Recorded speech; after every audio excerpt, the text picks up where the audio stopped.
이 시간 찬송가 79장 같이 찬양하시겠습니다. 찬송가 79장 피난처 있으니 같이 찬양하시겠습니다.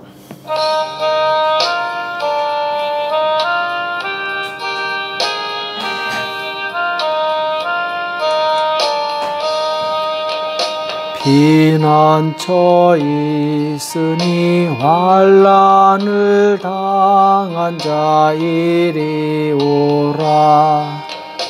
땅들이 변하고 물결이 일어나 산 위에 넘치되 두렵잖네. 이방이 떠들고 나라들 모여서 진동하나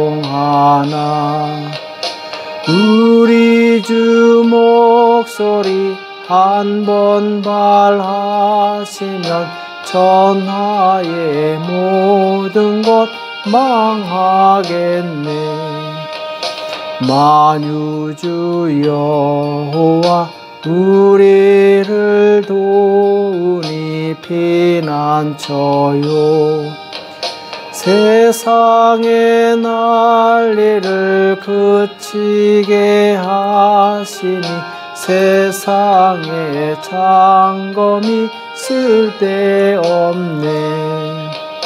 높으신 여호와 우리를 구하니 할렐루야.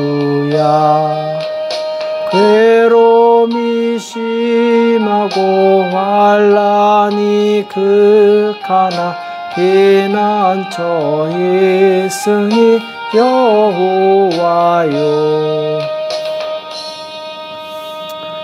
이 시간 다 같이 기도하시겠습니다. 살아계신 하나님 아버지, 이 새벽에 저희들을 불러주시고 하나님 앞에 나올 수 있도록 은혜 주심을 감사합니다. 하나님께서 우리에게 베푸르신 그 놀라운 구원의 은혜 늘 감사하게 도와주시옵시고 그 은혜 보답하는 삶을 살 수 있도록 주님 도와주시옵소서. 별이 하나님, 우리 마음에 하나님을 경외하는 마음을 주셔서 하나님 앞에 나갈 때 두렵고 떨리는 마음으로 나가게 도와주시옵시고 하나님을 공경하며 하나님께서 기뻐하시는 복된 삶을 살 수 있도록 역사하여 주시옵소서. 오늘도 우리에게 주시는 말씀을 듣기 원합니다. 주님 말씀하여 주시옵시고 깨닫는 은혜가 있도록 도와주시옵소서. 이 시간 주께서 함께 해주실 것을 믿고 감사하며 예수님의 이름으로 간절히 기도합나이다. 아멘. 하나님의 말씀 시편 103편 11절에서 14절까지 말씀을 같이 합독하도록 하겠습니다. 시편 103편 11절에서 14절 말씀 같이 합독하겠습니다. 시작. 이는 하늘이 땅에서 높음같이 그를 경외하는 자에게 그 인자하심이 크심이로다. 동이 서에서 먼 것 같이 우리 죄가를 우리에게서 멀리 옮기셨으며 아비가 자식을 불쌍히 여김같이 여호와께서 자기를 경외하는 자를 불쌍히 여기시나니 이는 저가 우리의 체질을 아시며 우리가 진토임을 기억하심이로다. 아멘. 하나님을 경외하는 자의 기도, 하나님을 경외하는 자의 기도란 제목으로 같이 말씀을 나누겠습니다. 자, 시편 103편은 이제 다윗의 시죠.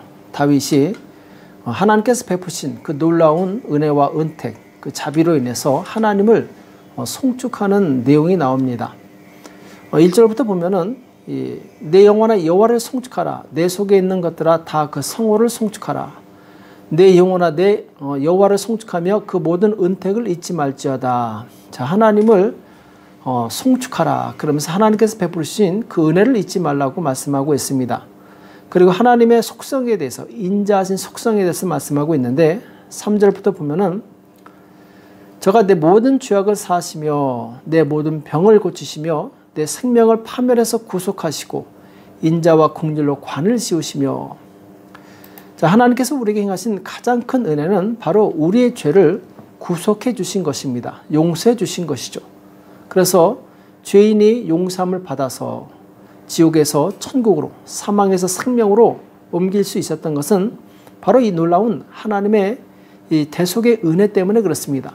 예수님께서 십자가에서 우리를 위해서 죽으심으로 우리는 정말 값없이 아무런 대가를 치르지 않고 영광에 이르는 천국에 이르는 그런 놀라운 은혜를 받은 사람들이죠. 또 하나님께서는 좋은 곳으로 내 소원을 만족해 하사 내 청춘으로 독수리같이 새롭게 하시는도다. 하나님은 우리에게 좋은 곳으로 소원을 만족시켜 주시고 그리고 독수리처럼 새로운 힘을 주신다 이렇게 말씀하고 있죠.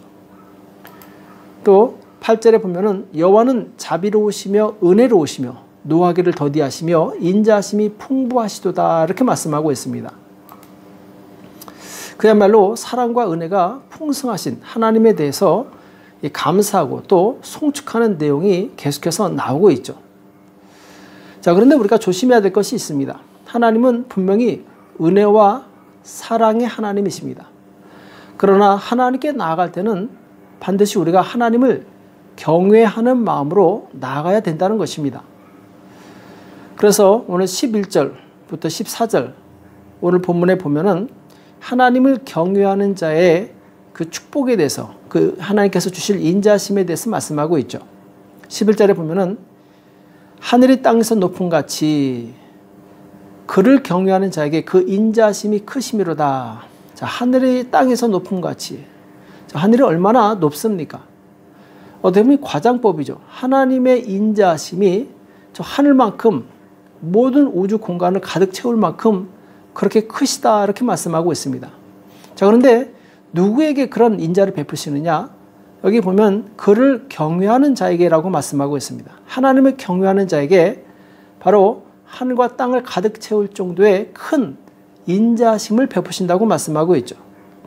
그래서 그분의 그 인자심으로 인해서 12절에 보면은 동이 서에서 먼 것 같이 우리 죄가를 우리에게서 멀리 옮기셨으며 자, 그 인자심 때문에 우리의 죄악을 사하셨다고 말씀하고 있어요. 또 13절에 보면은 아비가 자식을 불쌍히 여김같이 여호와께서 자기를 경외하는 자를 불쌍히 여기시나니 자, 부모가 자녀를 불쌍히 여기는 것처럼 하나님께서도 하나님을 경외하는 자에게 하나님의 한량없는 그 자비와 불쌍히 여기심, 긍휼을 보내신다고 말씀하고 있습니다. 또 14절에 보면은 이는 제가 우리의 체질을 아시며 우리가 진토임을 기억하심이로다. 자, 우리가 연약하기 때문에 실수할 수 있고 죄를 행할 수 있다는 것을 아시기 때문에 자신의 그 연약함을 알고 하나님을 경외하는 자에게는 하나님께서 용서와 구원을 베풀어 주신다라고 말씀하고 있습니다. 그래서 대표적인 예로 이 하나님을 했던 이 사람들이 어떤 복을 받았는가? 출애굽기 1장에 보면은 자, 애굽 왕 바로가 이스라엘의 남자가 태어나면 다 애굽 하수에 던지라는 명령을 내리게 됩니다. 이때 이 히브리 이 산파가 하나님을 두려워하여 애굽 왕의 명을 어기고 남자를 살린지라 이렇게 말씀하고 있습니다. 그러니까 히브리 산파는 하나님을 경외했던 사람이죠. 애굽 왕보다도 하나님을 더 두려워했습니다. 그래서 이 남자를 살리니까 이 애굽 왕이 화를 내죠. 이때 하나님께서 그 산파들에게 은혜를 베푸시니라 이렇게 말씀하고 있습니다. 산파는 하나님을 경외하였으므로 하나님이 그들의 집을 왕성케 하신지라 이렇게 말씀하고 있어요. 자, 산파들이 하나님을 경외해서 하나님의 말씀에 순종했을 때 하나님께서 그들의 가정에 큰 은혜를 베푸신 것을 보게 됩니다. 자, 이처럼 하나님께서는 하나님을 경외하는 자에게 은혜를 베풀어 주십니다. 또 이 하나님을 경외한 것으로 인해서 이 왕의 자리에 오른 사람이 있죠. 바로 다윗입니다. 다윗은 하나님의 임재를 항상 경험했던 사람인데 그가 그처럼 하나님과 동행할 수 있었던 이유는 무엇이냐? 바로 하나님을 경외하는 사람이었기 때문에 그렇습니다. 사울 왕이 그를 죽이려고 했을 때 그 또한 사울 왕을 역으로 죽일 수 있는 기회가 왔습니다. 그러나 그는 하나님을 경외했기 때문에 하나님께서 기름 부으신 왕을 죽이기를 꺼려하게 되죠. 싫어하게 되죠. 그래서 사울 왕을 살리게 됩니다. 자, 하나님을 경외했기 때문에 그는 함부로 자기 리더를 대적하지 않았던 것이죠. 결국 하나님께서는 이 하나님을 경외했던 다윗을 왕으로 세워주시게 됩니다. 자, 이처럼 우리가 하나님을 사랑해야 되지만 동시에 우리가 추구해야 될 것은 무엇이냐? 하나님을 경외하는 사람이 되어야 된다는 것입니다. 그러니까 하나님을 사랑하기 전에 먼저 우리는 하나님을 경외하는 사람이 되어야 된다는 것이죠. 신약시대도 보면은, 자, 로마의 백부장, 이방인이죠. 하나님을 알지 못하는 사람이었지만 예수님을 경외함으로 예수님으로부터 큰 은혜를 경험한 사람이 있습니다. 누가복음 7장에 보면은 이 로마 백부장에게 사랑하는 종이 있었는데 병들어서 죽게 됩니다. 그래서 종들을 보내서 예수님한테 그 종을 구원해 달라고 부탁하게 되죠. 예수님께서 그래 내가 가서 고쳐주겠다 하고 움직이려고 했더니 이 백부장이 또 종을 보내서 주님 수고하지 마십시오. 내 집에 들어오심을 나는 감당치 못하겠나이다. 자, 지금 로마의 백부장이면 상당히 권세가 있고 힘이 있는 사람이죠. 사회적으로 볼 때 예수님은 그때 당시에 어떤 재력을 가진 것도 아니고 정치적인 힘을 가지신 분이 아니었습니다. 자, 그럼에도 불구하고 백부장은 굉장히 겸손했어요. 예수님을 하나님의 아들로 받들고 예수님을 경외했던 사람이죠. 그래서 내 집에 들어오시는 것을 나는 감당치 못하겠나이다. 자, 높으신 예수님께서 감히 나의 집에 들어오는 것에 대해서 나는 정말 부끄럽다라는 것이죠.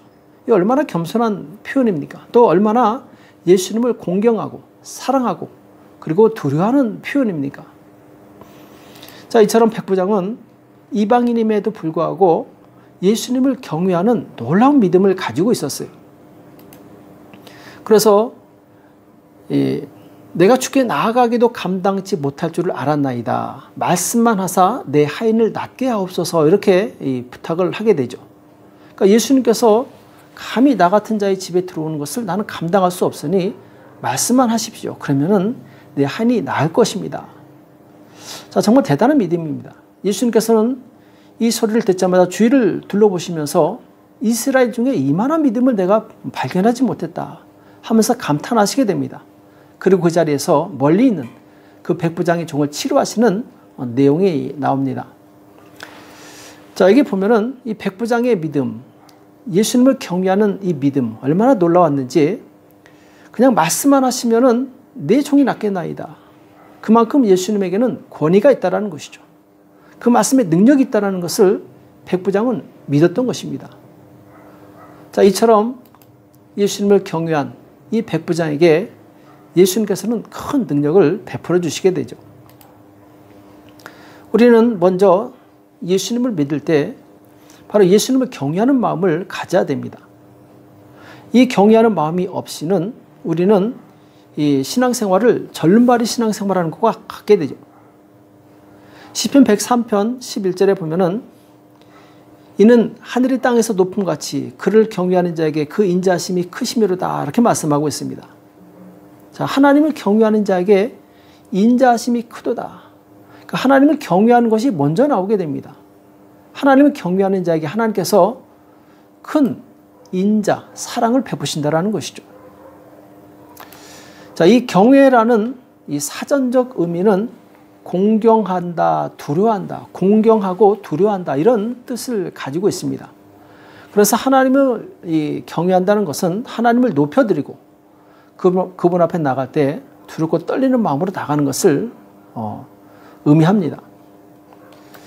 그래서 우리가 하나님을 이 사랑의 하나님이다 부르면서 하나님 모든 것을 다 이해해 주시는 분이시야. 그분은 정말 마음씨 좋으신 분이셔. 자, 이것만 우리가 알고 있다면 우리는 죄악을 너무나도 쉽게 지을 수 있는 그런 오류에 빠지게 됩니다. 우리는 하나님 앞에 가까이 가면 갈수록 무한한 사랑으로 받아주시는 그 하나님을 만날 뿐만 아니라 또 그 거룩하신 하나님 앞에서 두려워 떠는 마음을 갖기도 합니다. 두 가지가 동시에 있다는 것이죠. 그 하나님의 사랑을 느끼면서 동시에 그 사랑 앞에서 경외함을 느낄 수 있다는 것입니다. 그래서 우리가 예수님을 믿을 때 그냥 적당히 믿고 쉽게 믿고 무조건 용서하시는 이 사랑의 하나님으로만 믿으면은 우리는 결코 하나님과의 친밀한 교제 가운데 들어갈 수가 없습니다. 만약 어떤 사람에게 하나님을 경외하는 것을 가르치지 않고 하나님을 사랑하는 법만 가르친다면 그 사람은 하나님의 임재를 결코 체험할 수 없습니다. 하나님의 임재로 들어가는 사람은 반드시 하나님을 경외하는 마음을 가져야 됩니다. 시편 89편 7절에 보면은 하나님은 거룩한 자의 모임 가운데서 매우 무서워할 이시오며 둘러있는 모든 자 위에 더욱 두려워할 이시니이다. 이렇게 말씀하고 있습니다. 자, 하나님은 거룩한 자의 모임 가운데서, 자, 거룩하신 이 하나님 앞에 우리가 나갈 때 우리는 매우 무서워해야 된다는 것이죠. 매우 두려워해야 된다는 것이죠. 그래서 이 하나님에 대한 경외가 없는 곳에는 하나님의 임재도 없습니다. 하나님께서는 하나님을 존경하고 높여드리고 그리고 그분 앞에서 자신을 겸비하는 사람에게 나타내시고 드러내신다는 거죠. 우리의 찬양이 아무리 아름답다 할지라도 또 설교가 정말 멋지고 미사 여구가 화려하다 할지라도 하나님에 대한 진심 어린 경외가 없다면 그곳에는 하나님의 실제가 없습니다. 하나님의 임재가 없는 것이죠. 또 하나님께 나갈 때 청산유수같이 유창한 기도를 드린다 할지라도 또 돈을 다발로 드리는 어마어마한 헌금을 드린다 할지라도 하나님을 두려워하지 않는 곳에는 하나님의 영광이 나타나지 않습니다. 어느 사기죄로 이 감옥에 간 크리스찬을 신방한 적이 있다고 합니다. 어느 목사님이 신방했는데 이 목사님이 이분한테 물어봤다고 그래요. 아니, 언제부터 예수님의 사랑에서 멀어지기 시작했나요? 그랬더니 놀랍게도 나는 예수님의 사랑에서 한 번도 멀어진 적이 없습니다. 이렇게 고백을 하더라는 거예요. 그래서 아니, 그럼 왜 이런 사기죄를 지었습니까? 이렇게 물어봤더니 이렇게 대답했다고 합니다. 나는 한 번도 하나님을 사랑하지 않은 적이 없습니다. 그러나 나는 그분을 두려워하지 않았습니다. 이렇게 대답했다고 합니다. 그러면서 오늘날 믿는 사람 중에 나와 같이 예수님을 믿고 하나님을 사랑한다고 하면서 하나님을 두려워하지 않는 사람들이 많이 있습니다. 이렇게 얘기를 했다고 합니다. 그렇습니다. 우리가 하나님을 경외하지 않는다면 우리가 하나님께 드리는 모든 사랑과 헌신, 이 모든 것이 너무나도 쉽게 무너질 수 있다는 것이죠. 너무나도 빨리 죄악된 길로 달려갈 수 있다는 것입니다. 우리는 하나님 앞에 나갈 때 두렵고 떨리는 마음으로 하나님을 경외하는 마음으로 나아가시기 바랍니다. 그리고 그 하나님을 뜨겁게 사랑하시고 그 하나님께 자신을 드리시기 바랍니다. 이것이 바로 온전한 신앙입니다. 하나님을 경외하는 자, 그 사람에게 하나님께서는 한량없는 인자와 자비를 베풀어 주시고 하나님과 동행하게 하시며 하나님께 있는 그 많은 은사들을 아낌없이 부어주실 것입니다.